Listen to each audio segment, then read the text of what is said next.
Bengaluru rave పార్టీకి సంబంధించి కర్ణాటక పోలీసులు ఇన్వెస్టిగేషన్ ను స్పీడప్ చేశారు. ఇందులో భాగంగా పట్టుబడ్డ 103 మందిలో 86 మందికి డ్రగ్ పాజిటివ్ గా నిర్ధారణ అయినట్లుగా తేల్చారు. పలువురు సినీ నటుల బ్లడ్ శాంపిల్స్ లో డ్రగ్స్ ఆనవాళ్లు ఉన్నట్లుగా గుర్తించామన్నారు. అయితే తాము గుర్తించిన వారిలో తెలుగు నటులు కూడా ఉన్నట్లుగా స్పష్టం చేశారు.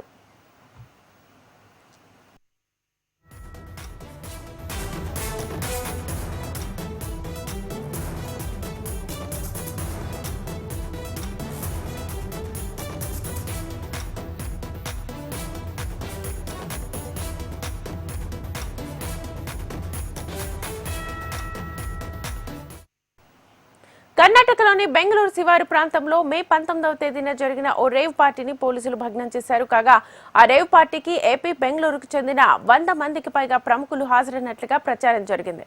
అయితే వారిలో మూవీ ఇండస్ట్రీకి చెందిన కొందరు నటులు ఉన్నట్లుగా పోలీసులు వెల్లడించారు. అయితే అక్కడ ఖరీదైన కార్లను కూడా పోలీసులు స్వాధీనం చేసుకున్నారు.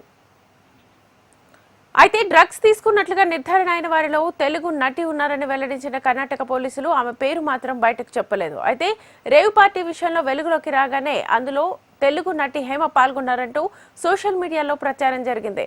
వాటిపై స్పందించిన హేమ ఆ వార్తలను ఖండించారు. తాను ఆ పార్టీకి వెళ్లలేదని, హైదరాబాద్లోనే ఓ రిసార్ట్లో చిల్ అవుతున్నానంటూ ఓ వీడియో రిలీజ్ చేశారు. తప్పుడు వార్తలు ప్రసారం చేయొద్దంటూ మండిపడ్డారు.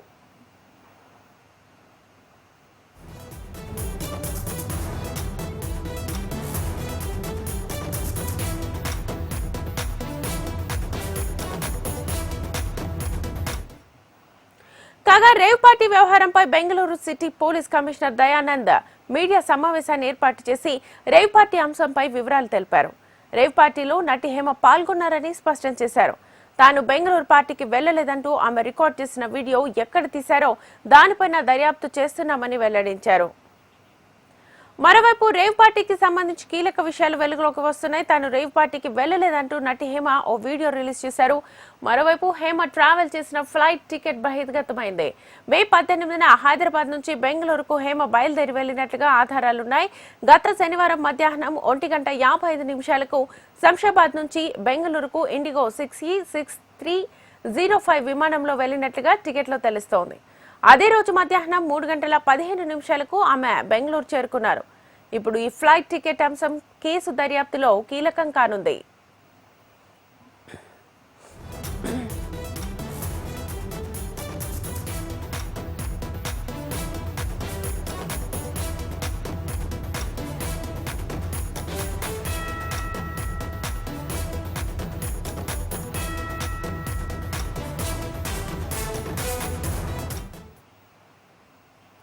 ఇక రేవ్ పార్టీలో పట్టుబడిన వారి రక్త నమూనాలు సేకరించి ఇటీవల వైద్య పరీక్షలకు పంపగా 103 మందిలో 86 మందికి డ్రగ్స్ పాజిటివ్ గా నిర్ధారణ అయినట్లుగా కర్ణాటక పోలీసులు నిర్ధారించారు. పలువురు నటుల బ్లడ్ శాంపిల్స్ లోనూ డ్రగ్స్ ఆనవాళ్లు ఉన్నట్లుగా గుర్తించారు. పాజిటివ్ వచ్చిన వారిపై చట్ట ప్రకారం చర్యలు తీసుకుంటామన్నారు.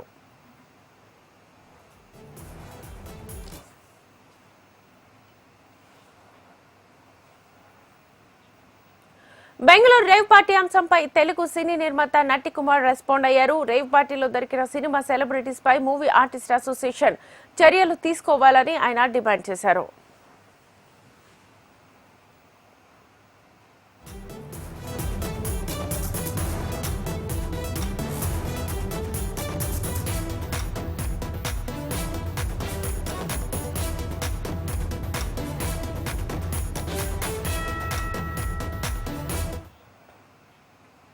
బెంగళూరు రేవ్ పార్టీపై నటుడు శ్రీకాంత్ మరోసారి స్పందించారు. తనపై వస్తున్న వార్తలను నమ్మొద్దని సూచించారు. తనకు ఎలాంటి నోటీసులు రాలేదని అన్నారు. ఒక పర్సన్ మీద ఫేక్ న్యూస్లు రాయొద్దని, తనపై తప్పుడు ప్రచారం చేస్తే లీగల్ నోటీసులు పంపిస్తానంటూ హెచ్చరించారు నటుడు శ్రీకాంత్.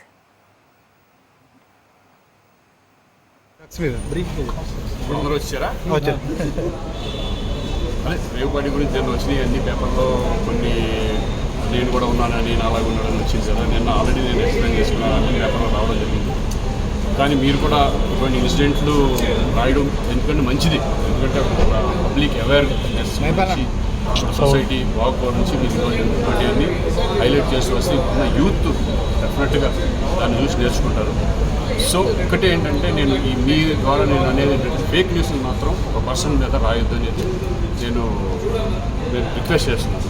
తెలుసుకొని నిజంగా ఉందంటే నిజం రాయండి, లేదంటే లేదంటే కనుక దాన్ని ఎలా వెళ్ళాలి, ఒకవేళ నిజంగా ఇంకా చేసినా ఇంకా రాస్తున్నారు అనుకోండి, అది ఛాలెంజ్తో కోర్టుకు కానీ లేకపోతే నేను కేసు ఫైల్ చేయడం జరుగుతుంది. సార్ మీరు వీడియో రిలీజ్ చేశాక అందరం ఆపేసాము. కాకపోతే ఇప్పుడు మీ నేమ్ వచ్చింది, మీరు సిటీ ఆఫీస్కి వెళ్ళాలనుకున్నారు, అది ఎంతవరకు నిజం?